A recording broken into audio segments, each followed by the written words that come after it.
Hello everyone, welcome to BA Consulting Pro. Many of you have asked me how to renew your DA100 exam. DA100 exam is now known as PL300 exam. Microsoft has made some updates. For that, I have already created one video. You will find the link in the description section. That video is going to help you out to get to know about the difference between DA100 and PL300. But overall, there is no difference. Even the course is same apart from a few minor updates. Now the question comes, how to renew your DA100 exam? Well guys, in this video I'm gonna let you know how you can do that. So please stay tuned with me till the end of this video.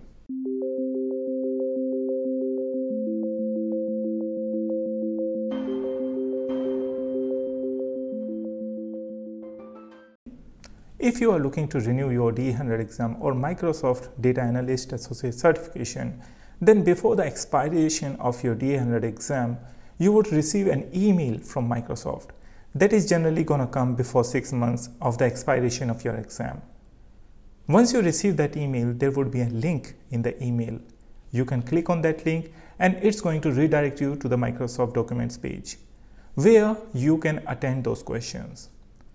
Now, what is the criteria of clearing this exam or renewing your DA100 certification?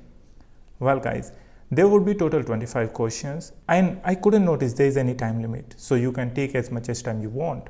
Plus, it's not a proctor exam. That means nobody is going to observe you. But that doesn't mean you have to cheat in this exam.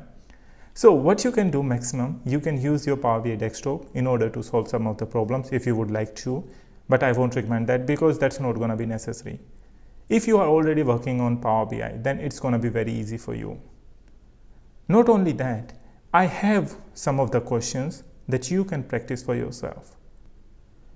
The passing criteria for this exam is 60%. However, I got 90% and you can get many more than that. I truly believe in you guys. If you need to know any more information regarding the renewal process, please let me know. Last but not least, this exam has no fee. That means you can renew your exam for free. And in any case, you are not able to clear this exam, then you have to appear again for the PL300 exam in future. So that's the process of renewing your DA100 exam certification, or nowadays you can call it PL300 exam. That is for Power BI Data Analyst Associate exam.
Please let me know in the comment section if you have any more questions or concerns. We are going to come back to you as soon as possible. If you are new on our channel, please don't forget to subscribe our channel and hit the bell icon for all the latest Power BI updates and videos. See you in the next video.